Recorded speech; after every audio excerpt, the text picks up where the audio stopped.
अरे बाळेस तू आमचा, मनातली भीती काढून टाक, विश्वास ठेव. जिथे मर्यादा संपते तिथून साथ देतो. जे झुंज खेळतोस मनाशी, त्यात तुला कायम साथ देणार होता. घेऊ नकोस, मी तुझ्या पाठीशी.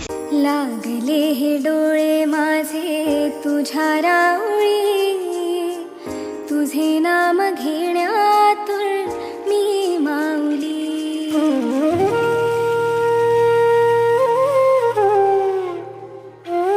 या जन्मात तू महादेवाची भक्ती केलीस,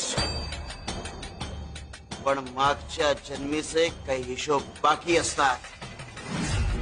पूर्वजांची काही कर्म असतात, त्याचा त्रास आपल्यालाही सहन करावा लागतो. वारस हक्काने जशी संपत्ती मिळते, तसेच आई वडिलांची पाप